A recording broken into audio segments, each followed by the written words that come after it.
I think the entire thing happened within the span of like less than 10 seconds. Like it was really, really quick. The plane starts shaking. And at that point, like I just know that, okay, well, I'm just gonna like huddle in, but like it kept getting worse and worse and worse. But maybe I might feel not so good in the future. But things like this usually take some time to process, and I'm still beginning to process it.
I think the entire thing happened within the span of like less than 10 seconds. Like it was really, really quick.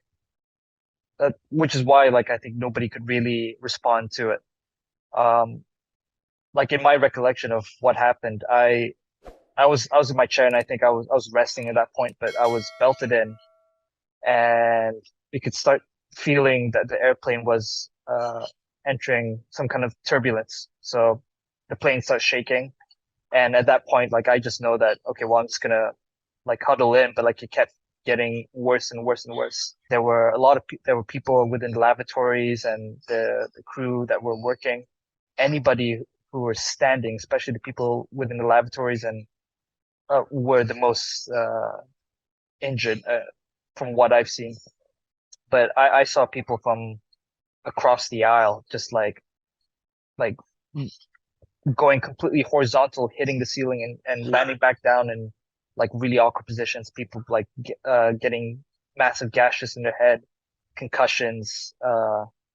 So it's quite a sight, I think, trying to deal with the situation before you could even really tell everybody within the plane to brace or hold on or to buckle in. So it's you really just had to work with your instincts. Like I knew there was a lady behind me, I think from New Zealand, who was unbuckled, but she very, really quickly buckled in. Like the people who didn't respond or were sleeping were the ones that like I didn't realize the things that broke within the airplane, the dents that were made in the overhead like luggage compartments and all the additional kind of paneling above our heads. Like I thought it was just the oxygen masks coming out and then popping out the panel, but in fact, like heads had literally pushed through and broken those plastic panels, and like there's blood and there's bits and pieces just broken everywhere. But maybe I might feel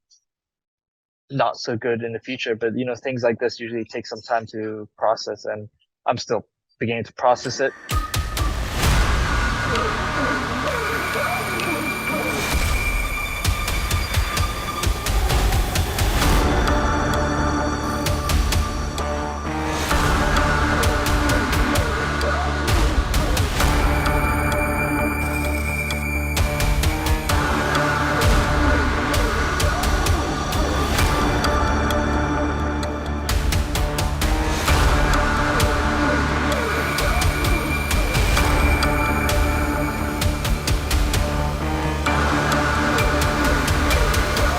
We are deeply saddened by this incident. It has resulted in one confirmed fatality and multiple injuries. On behalf of Singapore Airlines, I would like to express my deepest condolences to the family and loved ones of the deceased.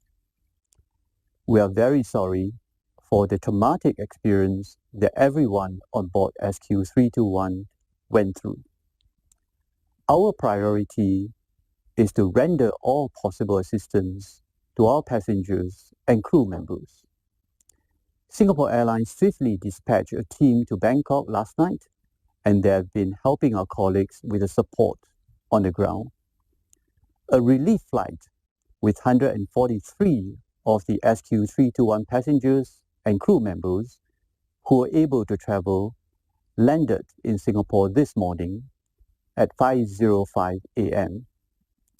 Another 79 passengers and 6 crew members are still in Bangkok. This includes the injured who are receiving medical treatment, as well as their families and loved ones who were on the flight.